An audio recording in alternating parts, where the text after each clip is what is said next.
Parents of TikTok, what is the creepiest thing your kid has ever said to you? My oldest said that when we were reading a bedtime story, she just kind of got quiet and then she looked at me and said, "I killed you and washed off the blood." Okay. Then my middle child told me that there was a man swinging in the stairway to our attic. And I said, "What did this man look like?" And he said he was swinging like this. Okay. And then my youngest told me that a monster stole his ball. So he looked everywhere for this ball. And he said, "Are you sure you didn't leave it somewhere?" And he said, "The monster took my ball into the basement." And I was like, okay, there's no such thing as monsters. Mommies eat monsters because they taste like chocolate. Monsters are afraid of mommies. But then when I went into the basement to do laundry, I found his ball and it was tucked in between the washer and dryer. And there are way too many things to go through for a ball to just roll down the stairs. And then it would have to roll down the stairs, go around the corner, go through 2 doors to get in between the washer and dryer. So now I'm wondering about that monster in the basement. One day when my youngest was about 3 or 4, in the middle of doing something in the living room, whatever, it was family time, homework, something, but it doesn't really matter. She all of a sudden, out of the blue, told her brother, "Do you remember when you ate me?" And she was dead damn serious, just dead serious. Here's the funny thing though, he chuckled, right? Which, it's funny. He's like, "Yeah." I'm like, "Okay, no, hold up, time out. When the fuck did this happen?" And she's like, "Yeah, Mom, he ate me. We were really, really hungry. And I thought that we were going to die or something. And he was bigger than me, so he just ate me." But here's the funny part. She was like, "But," she did the whole little hand thing too. "I didn't want to be born a boy, so it's fine. I got what I wanted."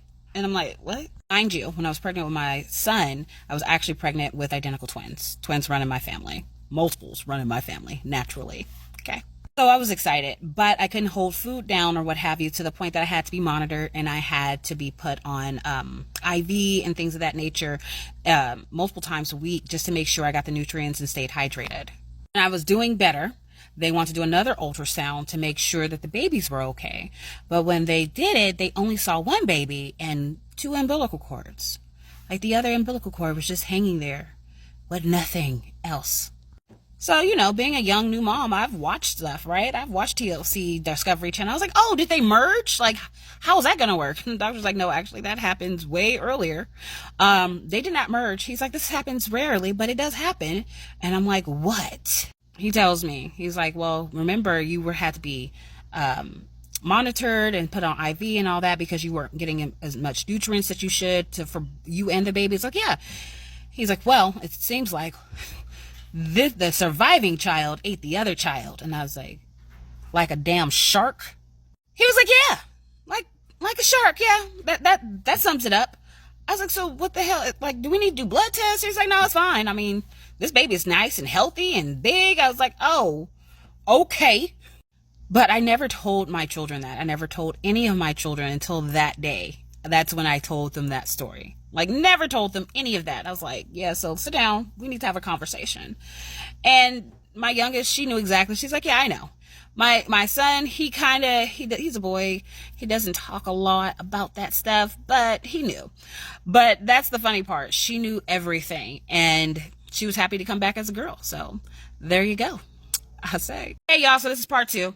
Check it out, no filter, so y'all won't be distracted this time. So the way my son and my daughter worded things, right, is funny. It was just funny and kind of creepy at the same time. But the concept of reincarnation was not lost on me, nor was remembering things prior to birth or at very early ages. So my son had came to me previously around the time that he was 3 or 4 and told me that he told me 2 things. One, he was supposed to be born first.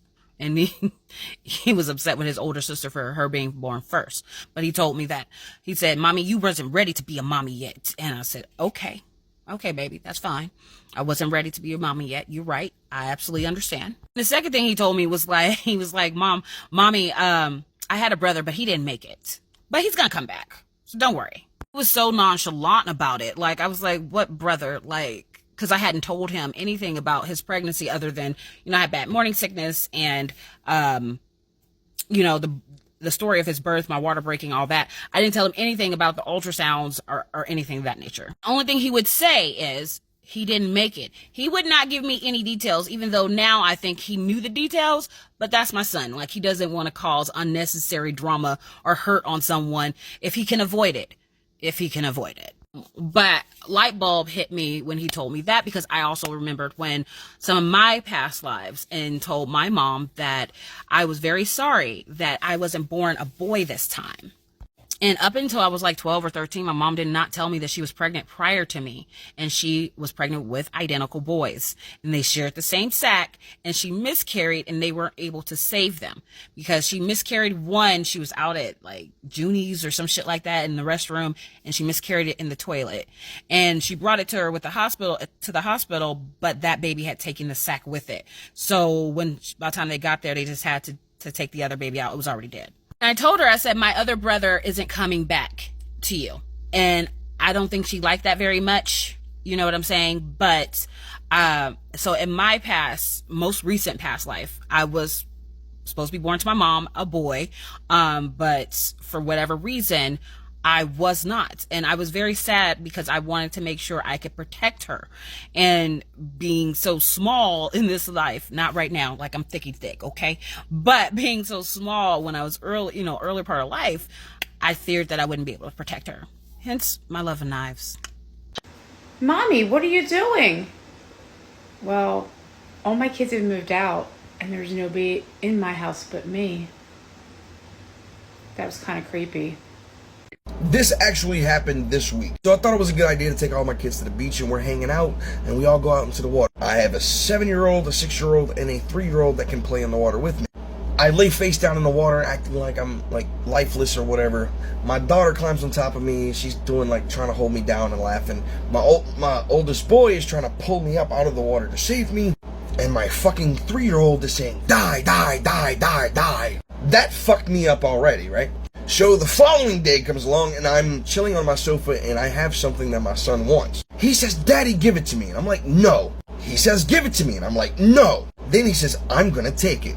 And I'm like, the fuck you are? My 3-year-old said, I'm gonna take it from you and I'm gonna kill you. As soon as he said it, he went, that freaked me the fuck out. So I will be locking my doors when I sleep. Well, since you're asking, this wasn't about my kids though. This is about my little sister. At the time, she was 2. And she would tell us about an imaginary friend that she had named Tommy. At the time, when she first said it, I just blew it off because I was a kid myself. I was like 12, 13. So I felt it was kind of odd that she just kept talking about Tommy. I'm like, we ain't got no damn Tommies around here. Ain't no Tommies that live up the street. Ain't no Tommies that come up in here. Where did she meet this damn Tommy at? And how did she come up with the name Tommy? She's 2. Anywho, so she gets to telling us about Tommy. Tommy was her friend. He was a little boy, she said. And he always asked to play with her. What? Huh? Play with you? What? So at this time, it's odd. You do. You ain't got no friends. Don't nobody come over here. So then, me and my mama asked her, so who is Tommy? Where did he come from? How do you know him? So my little sister says, Tommy's been there. He lived in the house before us. Someone killed Tommy in the house, is what she told us. The dead boy, Tommy, lived in the house and he wants to play. No ma'am. No sir. No kid. Hell no. So my mama flipped out. She like, oh God.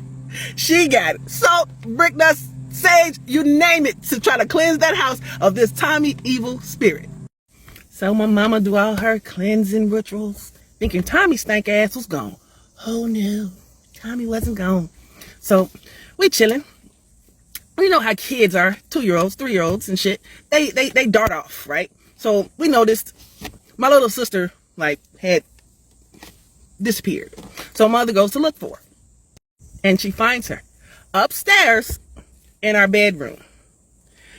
There's a big picture window, and she was standing in front of it like with her hands out doing the Titanic shit because Tommy told her to. And my mother caught her before she went tumbling down out the window. I have 4 kids, so I have a couple of these stories, but the one that sticks out the most for me was with my youngest son. He was probably about 3-4 years old, and we were coming up the stairs one night, and he froze at the top of the stairs and turned in this very eerie manner towards our front door. Well, he starts pointing and lets out this blood-curdling scream. So I run up behind him and I'm like, what's wrong? And he says, he's coming, he's coming, he's coming. And I said, who's coming? And he said, he's coming, he's coming, he's coming. Don't you see him? Don't you see him? He's coming, he's coming, he's coming. Mommy, mommy, mommy, don't you see him? He's coming, he's coming, he's coming. And then his arms fly down to the side of him and he just lets out this like blood-curdling scream. And so I instantly scoop up my son and I run into the bedroom and I slam the door.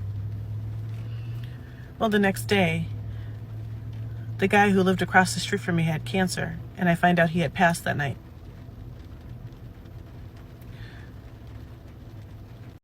Okay, kids are pretty fucking creepy most of the time, but this one stands out by far. One night, getting my oldest daughter ready for bed. At the time, she's probably 2 years old. I lay her down, I'm changing her diaper so that she can get into bed and go to sleep, and she stares directly into my soul and says, "Hey Mom, is the man in the window gonna get ready for bed too?" Excuse me? So I look up at our window, which is a story above the ground. Like, nobody can look in this fucking window. And she looks at me again. She said, "Mom, I said, is the man in the window gonna get ready for bed too?" Well, I fucking hope so, because I don't really want to deal with a man in the window tonight. But thank you for freaking me out, honey.